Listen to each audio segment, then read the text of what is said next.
ماں باپ کی ذمہ داری ہے اپنے بچوں سے محبت کرے اور اپنے بچوں کو بٹھا کر ان کے سامنے اللہ کے نبی کی بیٹیوں کی زندگیاں لاوے۔ اللہ کے نبی کی بیٹیاں کیسی تھی، اللہ کے نبی کی بیٹیوں کا جیون کیسا تھا، حضرت فاطمہ کی زندگی کیسی تھی، زینب کی زندگی کیسی تھی، رقیہ کی زندگی کیسی تھی، ام کلثوم رضی اللہ تعالیٰ عنہن کی زندگیاں کیسی تھی، حضرت خدیجہ رضی اللہ تعالیٰ جو اللہ کے نبی کی سب سے پہلی بیوی ہیں، حضرت خدیجہ نے اپنی 4 بیٹیوں کی کیا تربیت کی، اور فاطمہ کے پاس کچھ بھی نہیں تھا، نہ سونا چاندی کے زیورات نے، نہ ان کے پاس ململ کے کپڑے تھے، ایک چھوٹا سا چھپر کا مکان مدینہ منورہ میں تھا، لیکن پوری زندگی ان کے گھروں میں روشنیاں نہیں تھی، لیکن ان کے گھروں میں ایمان کی روشنی تھی، ان کے گھروں میں عمل کی روشنی تھی، ان کے گھروں میں قرآن کریم کی تلاوت کا نور تھا، ان کے گھروں میں راتوں کے رونے کا نور تھا، کہ میرے نبی نے فرمایا میری بیٹی فاطمہ میرے جگر کا ٹکڑا ہے، جس نے میری بیٹی فاطمہ سے محبت کی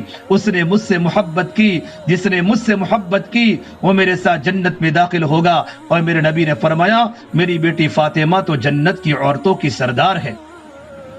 یہ جنت کی عورتوں کی سردار کا جو لقب فاطمہ کو ملا ہے، یہ ان کے ایجوکیشن کی بنیاد پر نہیں ملا، یہ ان کے کپڑوں کی بنیاد پر نہیں ملا، اور سونے و چاندی کی زیورات کی بنیاد پر ان کو مقام نہیں ملا، یہ ان کا راتوں کا رونا اللہ کے نبی کی بیٹی ہونے پر بھی نہیں ملا، یہ تو ان کی خصوصیت تھی۔ 24 سال کی نوجوانی کی عمر میں اللہ کی پیاری ہو گئی، اس نے زندگی کے زیادہ دن نہیں دیکھے، لیکن جب دنیا سے جانے کا وقت آیا ہے اور اپنی حضرت علی رضی اللہ تعالیٰ عنہ گھر پر نہیں تھے، اور اپنی خادمہ کو کہا، فرمایا گرم پانی کا انتظام کرو، ان کے خادمہ نے گرم پانی کا انتظام کیا، پھر کہا میرا کپڑا لاؤ، ان کا میرا جوڑا لاؤ، اور غسل کیا اور جوڑے کو پہن کر سو گئی، اور اپنی خادمہ کو یوں کہا اب میرا انتقال کا وقت قریب ہے، علی آوے تو ان کو کہہ دینا مجھے دوبارہ غسل نہ دیا جائے، اور دوسری بات فرمائی مجھے رات کے وقت میرے جنازے کو اٹھایا جائے،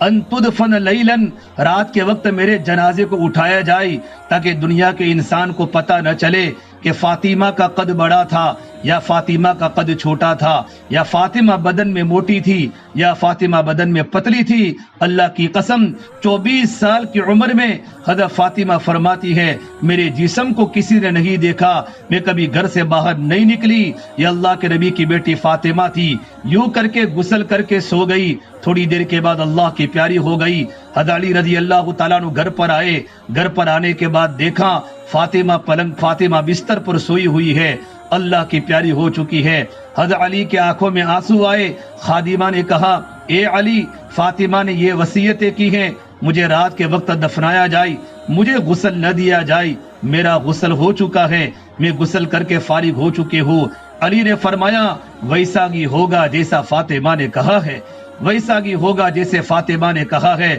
میری بہنوں، حضرت علی رضی اللہ تعالیٰ عنہ نے رات کے وقت اپنی بیگم میرے نبی کی بیٹی کے جنازے کو اٹھایا، رات کے اندھیرے میں جنازے کو اٹھایا ہے۔ جب جنازہ جنت البقیع میں لایا گیا تو ایک ابو ذر غفاری رضی اللہ تعالیٰ عنہ نے قبر کو مخاطب ہو کے فرمایا اے قبر تجھے پتہ ہے تیری گود میں کون آ رہا ہے؟ یہ تو محمد الرسول اللہ صلی اللہ علیہ وسلم کی بیٹی فاطمہ ہے، حضرت علی کی بیوی ہیں، حسن حسین کی اماں جان ہیں، اور جنت کی عورتوں کی سردار فاطمہ الزہرا ہے۔ تو قبر میں سے آواز آئی اے ابو ذر یا خاندان نہیں چلتے، لست حسب ولا نسب، یا خاندان مت گناؤ کون سے خاندان کی بیٹی ہے اور کس کی بیٹی ہے، یہاں تو وہ دیکھا جائے گا کیا لے کر آئی ہے،